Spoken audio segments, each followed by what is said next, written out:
Hello, guys. I hope you're having a wonderful day. We're going to read about the Silk Road.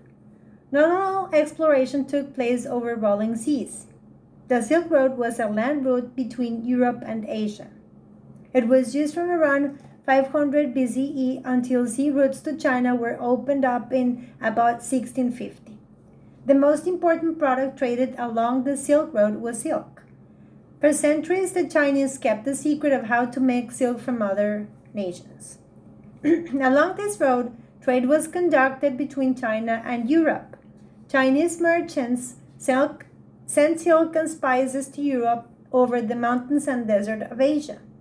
In return, gold, silver, and horses were important to China. The road was about 7,000 kilometers long and very dangerous. Here you can see, we have a map. On all this line right here will be the Silk Road. So you see here, it goes all the way from Europe to Asia, China, right? All of this.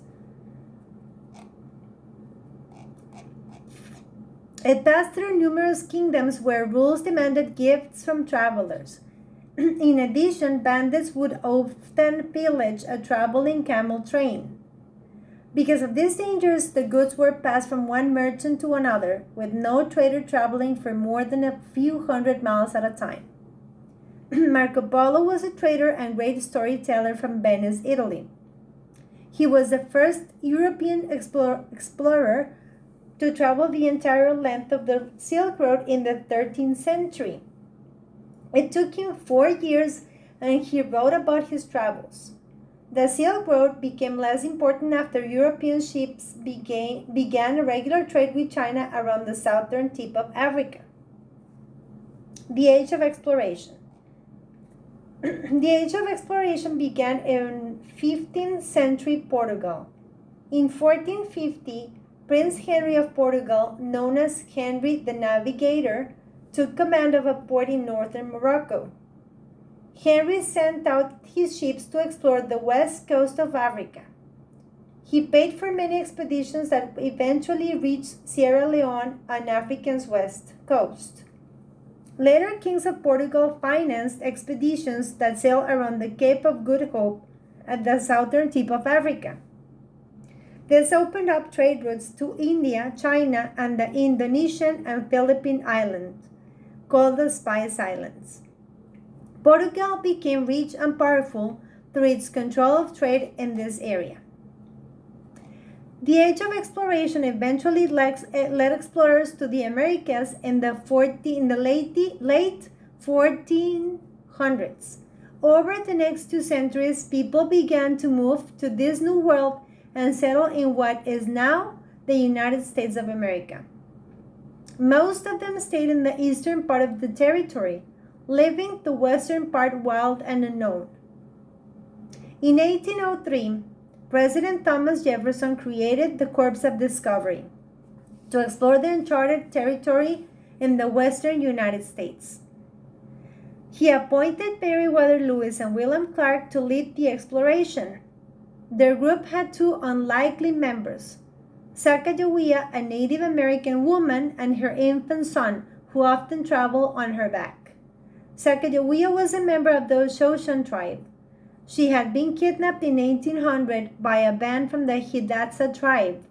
Later, she married Toussaint Charbonneau, a fur trader. Charbonneau and Sacagawea were interpreters for the group. Sacagawea spoke both Shoshone and Hidatsa. She translated when the group encountered these tribes. By her presence alone, she was also a peacekeeper. When the tribe's people saw a man and a woman and a child, they assumed the explorers had good intentions. Sacagawea's skill and bravery were important to the group's success. As they traveled, she located food in the wilderness, including edible plants and berries. Additionally, in 1805, when her boat almost capsized, Sacagawea kept calm and saved important maps, supplies, and documents. Although the men in the Corps of Discovery were paid for their service, Sacagawea, the only woman, was not paid. However, she got an unexpected reward on the journey. One day, the group encountered the Shoshone band she had grown up in. Sacagawea and her brother had a long overdue reunion. Okay, well, also a very interesting story about the early explorers. And well, let's think about, why do you think passing goods between merchants was necessary? Remember that we're talking about the Silk Road. Okay, why do you think that the Silk Road was so important? Was it a connection between countries? Why was it important? And then, well, what evidence from the text indicates that Marco Polo was persistent? Remember, he was an Italian trader, and, well, he traveled, right? He was an explorer. He went all the entire length of the Silk Road, and it took him 4 years. Well, think about what we just read, and I hope you enjoyed this very interesting reading. I'll talk to you later, guys. Bye.